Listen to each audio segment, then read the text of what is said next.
Friends, welcome to my channel success fiber classes. आप सब कैसे हैं? आई होप सो आप सभी अच्छे होंगे। तो एसटेट टीजीटी फिज़िक्स की सीरीज़ है वो यहाँ पर चल रही है। तो इम्पोर्टेंट चैप्टर मैंने आपको करा दिया है ग्रेविटेशन। तो आज का जो चैप्टर मैं आपको कराऊंगी वो रहेगा force and law of motion. तो इससे आपके 1 से 2 नंबर है पक्का है, ठीक है। तो मतलब इससे क्वेश्चन है ना बनता है। पहले भी मैंने ये चैप्टर आपको करवा रखा है विद प्रीवियस ईयर। तो आप एक बार प्लेलिस्ट में जाकर देख लेना, वो भी पढ़ लेना, और साथ में जो आज मैं आपको पढ़ाऊंगी वो भी आप इसको कवर कर लेना, ठीक है। तो ये जो वीडियो है इसमें जो टॉपिक है ये आपका 2 से 3 वीडियो में कवर होगा, ठीक है। फिजिक्स को बिल्कुल हम अच्छे से कर रहे हैं, जो टॉपिक पूछे जा रहे हैं हम केवल उन्हीं को ही करेंगे, ठीक है। तो अब आपके पास टाइम नहीं है, क्योंकि आपको पता है 26-27 जुलाई है वो एसटेट की एग्ज़ाम डेट रखी गई है। तो सारा पोर्शन मैंने करवा दिया है। तो फिज़िक्स का मैंने थोड़ा मतलब प्रीवियस ईयर के हिसाब से कराया था, तो अब थोड़ा हम डेप्थ में भी पढ़ लेते हैं। तो मेरी वीडियो में आपको 1 से 2 नंबर आपका पक्का कवर हो जाएगा, ठीक है।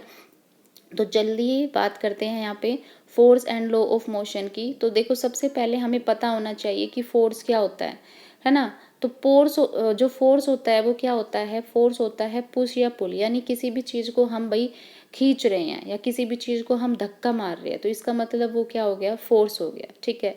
फोर्स का फीचर क्या होता है? जैसे मान लो ये कोई एक ऑब्जेक्ट है, ठीक है। मैं इसको क्या कर रही हूँ? पुल कर रही हूँ, सॉरी, मैं इसको पुश कर रही हूँ, मैं इसको धक्का मार रही हूँ। तो इस टाइम इसकी जो पोजीशन है, मैंने बोल दिया कि इसकी पोजीशन ए है। अब मैंने इसको पुश किया तो इसकी पोजीशन चेंज होगी, और चेंज होकर मैंने बोला कि ये चला गया बी पोजीशन पे, ठीक है। या फिर मैंने बोला कि ये कोई ऑब्जेक्ट है और मैं इसको क्या कर रही हूँ? मैं इसको खींच रही हूँ, मैंने इसको खींचा तो इसकी पोजीशन ए है। तो मैंने जब इसको खींचा तो ये क्या हुआ? थोड़ा सा मूव किया और उसने ये कौन सी पोजीशन पर आ गया? बी पोजीशन पर। तो इसका मतलब क्या होता है कि जो फोर्स होता है ये किसी भी ऑब्जेक्ट की पोजीशन को, ठीक है, या फिर इस ऑब्जेक्ट की डायरेक्शन है उसको भी क्या कर सकता है? चेंज करता है, ठीक है। जैसे मान लो ये कोई ऑब्जेक्ट है, ठीक है, ये इस डायरेक्शन में चल रहा है। अब मैं फोर्स इधर की साइड से लगा दूं तो ये क्या होगा? ये ऑब्जेक्ट अपनी इस डायरेक्शन में चल देगा। तो फोर्स क्या होता है? किसी भी ऑब्जेक्ट की पोजीशन को और उसकी डायरेक्शन को क्या करता है? चेंज करता है, ठीक है। फॉर्मूला क्या होता है फोर्स का? फोर्स होता है हमारा मास इनटू एक्सीलरेशन, ठीक है। तो यहाँ से देखो, अगर मैं इसकी यूनिट निकालूं तो मास की यूनिट क्या होती है? किलोग्राम। भाई हम हमेशा एसआई यूनिट की बात करते हैं, ठीक है। हाँ, सीजीएस की हम तक नहीं बात करते जब तक कि हमसे पूछा नहीं गया हो, ठीक है। हाँ, यूनिट हमेशा आपको एमकेएस में देनी है। जब आगे से आपको डिफाइन हो जाए कि सीजीएस में करना है तब आपको सीजीएस में बतानी है। तो देखो, मास की यूनिट क्या होती है? किलोग्राम। एक्सीलरेशन क्या होता है? आपको पता है, change in velocity with time. Velocity की यूनिट क्या होती है? मीटर पर सेकेंड। टाइम की यूनिट होती है सेकेंड। तो ये ऊपर जाएगा तो क्या होगा? S-1 S-1, तो दोनों क्या बनेंगे? S-2। तो एक्सीलरेशन की क्या हो गई? मीटर पर सेकेंड स्क्वायर। तो यहाँ से ये यूनिट क्या बनेगी? किलोग्राम मीटर पर सेकेंड स्क्वायर। और किलोग्राम मीटर सेकेंड स्क्वायर का मतलब होता है न्यूटन। तो फोर्स की यूनिट क्या हो गई? न्यूटन। तो ये तो है इसकी एमकेएस में यानी एसआई सिस्टम में। अगर सीजीएस से पूछा जाए तो सीजीएस के अंदर जो यूनिट होती है वो होती है डाइन, ठीक है। क्या होती है? डाइन, ठीक है। उसके बाद फिर आती है डायमेंशन। डायमेंशन से आपका क्वेश्चन बनता है। तो डायमेंशन क्या होती है? देखो, हमें पता है कि फोर्स का फॉर्मूला क्या होता है? Mass into acceleration. अब मास है तो हमें पता है जब डायमेंशन होती है हम एमएलटी की फॉर्म में निकालते हैं। एम का मतलब यहाँ पे हम मास की बात करते हैं, एल का मतलब हम यहाँ पे डिस्टेंस की बात करते हैं, मतलब लेंथ की बात करते हैं, और टी का मतलब यहाँ पे टाइम होता है। तो यहाँ पे हमने देखा मास। अब मास है तो एम की पावर क्या हो गई? 1, ठीक है। उसके बाद फिर है एसिलरेशन। एसिलरेशन की मैंने आपको ग्रेविटेशन के अंदर बताई थी। भाई ये क्या होता है? Change in velocity with time. Velocity क्या होती है? Change in distance upon time. तो यहाँ से क्या हो जाएगा? d/dt, और ये होता है change in distance upon time. तो यहाँ से जब हम इसकी निकालते हैं तो ओवरऑल हमारे पास में क्या बनकर आता है? तो ये बनकर आता है d²x अपॉन में dt², ठीक है। तो x यहाँ पे क्या है? डिस्टेंस, ठीक है। तो ये क्या हो जाएगा? L। उसके बाद फिर dt²। अब टाइम का स्क्वायर है तो सेकंड का क्या हो जाएगा? स्क्वायर। तो जब ये सेकंड ऊपर जाएगा तो इसमें क्या होगा? सेकंड की पावर -2 होगा। तो इसका मतलब एमएलटी में अगर मैं इसको लिखूंगी एक्सीलरेशन को तो क्या होगा? भाई m तो इसमें है ही नहीं, तो m0 L1 S-2, ये किसकी हो गई? एक्सीलरेशन की। अब हमें पता है फॉर्मूला क्या होता है? m × a, तो इसको m से मल्टीप्लाई कर दो। तो यहाँ से m 1 है, ठीक है, तो हमें पता है जब बेस सेम होता है तो पावर ऐड होगी, तो m1 + 0 क्या हो गया 1, और ये L1 हो गया और ये t-2 हो गया। तो ये हमारे पास किसकी यूनिट हो गई, ये डायमेंशन हो गई फोर्स की। ठीक है, तो आई होप आप लोगों को ये अच्छे से याद हो गया होगा कि m1 L1 t-2 ये डायमेंशन होती है किसकी, फोर्स की। अब न्यूटन और डाइन के बीच में एक रिलेशन होता है, 1 न्यूटन बराबर होता है हमारा 10⁵ डाइन के, और अगर डाइन पूछा जाएगा तो ये इधर आएगा तो 10⁻⁵ बन जाएगा। ठीक है, उसके बाद फिर आता है type of force. I hope आपको इतना बिल्कुल अच्छे से क्लियर समझ आ गया होगा। ठीक है, उसके बाद आता है टाइप ऑफ फोर्स। फोर्स कितने टाइप का होता है, तो देखो फोर्स दो टाइप का होता है, एक होता है कॉन्टैक्ट फोर्स और एक होता है नॉन कॉन्टैक्ट फोर्स। नाम से ही पता चल रहा है, कॉन्टैक्ट मतलब जब हमारे हाथ किसी भी चीज़ के कॉन्टैक्ट में है। ठीक है, तो इसका मतलब हम वहाँ पे किसकी बात कर रहे हैं, मसल्स की। भाई हम हाथ से किसी चीज़ को उठा रहे हैं तो वहाँ पे क्या है, जिस ऑब्जेक्ट को उठा रहे हैं उसकी सरफेस क्या है, हमसे टच है, यानी कांटेक्ट में है। तो कांटेक्ट फोर्स क्या होता है, भाई इसमें दो ऑब्जेक्ट का क्या होना चाहिए, कांटेक्ट में होना चाहिए, और दोनों ऑब्जेक्ट एक दूसरे पर क्या लगाते हैं, इक्वल और अपोजिट फोर्स लगाते हैं। ठीक है, तो एग्जाम्पल में कौन आ गया, फ्रिक्शनल फोर्स। आपको पता है फ्रिक्शनल फोर्स क्या होता है, जब दो सरफेस एक दूसरे के ऊपर रब करती है तो कौन सा फोर्स प्रोड्यूस होता है, फ्रिक्शन फोर्स। ठीक है, उसके बाद फिर आता है नॉर्मल फोर्स और फिर आता है मस्कुलर फोर्स और ड्रैग फोर्स। ये सारे हमारे कौन से फोर्स होते हैं, कॉन्टैक्ट फोर्स। उसके बाद फिर आता है हमारा non contact force. Non contact force क्या होता है, नॉन कॉन्टैक्ट का मतलब होता है कि जिसमें क्या हो कि जरूरी नहीं है कि हम किसी चीज़ के कांटेक्ट में हों। ठीक है, जैसे ग्रेविटेशन एसिलेशन, हमें पता है कि दो चीज़ें हैं, ठीक है, दो ऑब्जेक्ट है, वो स्पेस में रखे हैं तो दोनों एक दूसरे को क्या करेंगे, अट्रैक्ट करेंगे। तो जरूरी नहीं है ना कि ये ऑब्जेक्ट दोनों के कांटेक्ट में हो। ठीक है, तो ये होता है हमारा नॉन कॉन्टैक्ट। तो नॉन कॉन्टैक्ट के एग्जाम्पल कौन कौन से हो जाएंगे, ग्रेविटेशनल फोर्स, न्यूक्लियर फोर्स और इलेक्ट्रोमैग्नेटिक फोर्स। ठीक है, अब आता है स्ट्रेंथ के बेस पर फोर्स के टाइप। तो स्ट्रेंथ के बेस पर होता है एक बैलेंस फोर्स और एक होता है अनबैलेंस फोर्स। क्या होता है बैलेंस फोर्स और क्या होता है अनबैलेंस फोर्स।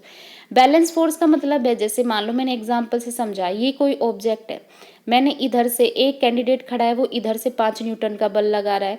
ठीक है, और इधर दूसरा बंदा खड़ा है और वो इधर से भी 5 न्यूटन का बल लगा रहा है, यानी दोनों साइड में 5 न्यूटन का फोर्स लग रहा है। तो क्या ये ऑब्जेक्ट मूव करेगा, नहीं करेगा, यानी ये ऑब्जेक्ट किस में रहेगा, ये अपनी रेस्ट स्टेट में रहेगा। तो इसका मतलब क्या है, अगर मैं यहाँ से निकालूँ नेट फोर्स, तो नेट फोर्स क्या होगा, भाई ये इसको इस डायरेक्शन में मूव करा रहा है, ये इसको इस डायरेक्शन में मूव करा रहा है, यानी इक्वल है लेकिन अपोजिट फोर्स है। तो 5 - 5 क्या हो जाएगा, 0। तो इसका मतलब क्या है कि बैलेंस के अंदर जो नेट फोर्स आता है हमारा, वो कितना आता है, 0। ठीक है, उसके बाद अभी मैंने देखा कि बैलेंस फोर्स में क्या होता है, जो ऑब्जेक्ट होता है, ठीक है, वो चाहे अपनी रेस्ट की स्टेट में हो, वो अपनी स्टेट को चेंज नहीं करेगा, चाहे वो यूनिफॉर्म मोशन में हो। ठीक है, तो तब भी वो क्या रहेगा, मतलब अपनी उसको चेंज नहीं करेगा स्टेट को। ठीक है, तो ये होता है हमारा बैलेंस फोर्स। उसके बाद है हमारा अनबैलेंस फोर्स। अनबैलेंस का मतलब क्या होता है कि कोई भी दो चीज़ें जो संतुलन में ना हो। ठीक है, जैसे मैंने बोला कि ये एक ऑब्जेक्ट है, इस पर एक बंदा खड़ा है, वो इधर से 5 न्यूटन का बल लगा रहा है। ठीक है, एक बंदा इधर से खड़ा है, वो 10 न्यूटन का बल लगा रहा है। ठीक है, तो यहाँ से ओवरऑल अगर मैं नेट फोर्स निकालूँ तो क्या होगा, इक्वल मतलब अनइक्वल फोर्स है और डिफरेंट डायरेक्शन है, तो कितना आएगा, 5 न्यूटन। यानी जिस साइड ज़्यादा फोर्स लग रहा है ना, उसके डायरेक्शन में ये मूव करेगा। तो इसका मतलब क्या है कि यहाँ पे नेट फोर्स हमारा 0 के इक्वल नहीं होगा। ठीक है, और इसमें क्या होगा, भाई अब मैं इधर से 10 न्यूटन का फोर्स लगा रही हूँ, तो ये ऑब्जेक्ट किधर की डायरेक्शन में मूव करेगा, इधर की डायरेक्शन में, जहाँ पे फोर्स ज़्यादा है। तो इसका मतलब क्या है कि इसमें क्या है कि जो ऑब्जेक्ट है वो अपनी स्टेट में चेंज लाएगा, यानी मोशन में वो रहेगा। ठीक है, तो आई होप आपको बैलेंस और अनबैलेंस फोर्स का जो कॉन्सेप्ट है अच्छे से समझ आ गया होगा। अब उसके बाद ग्रेविटेशनल फोर्स की रेंज पूछी गई थी एक बार, तो इसकी रेंज क्या होती है, इनफाइनाइट। ठीक है, इनफाइनाइट इसकी रेंज होती है। उसके बाद अब हम बात करते हैं लॉ ऑफ मोशन की। तो सबसे पहले हम बात करते हैं इनर्शिया की। ठीक है, इनर्शिया किस पर डिपेंड करता है, भाई इनर्शिया मास के ऊपर डिपेंड करता है। ठीक है, इनर्शिया किस पर डिपेंड करता है, मास पर डिपेंड करता है। और ये किसी भी ऑब्जेक्ट की कौन सी प्रॉपर्टी होती है, इनहेरेंट प्रॉपर्टी। इनहेरेंट प्रॉपर्टी मतलब उसकी आंतरिक, उसकी अंदर की प्रॉपर्टी।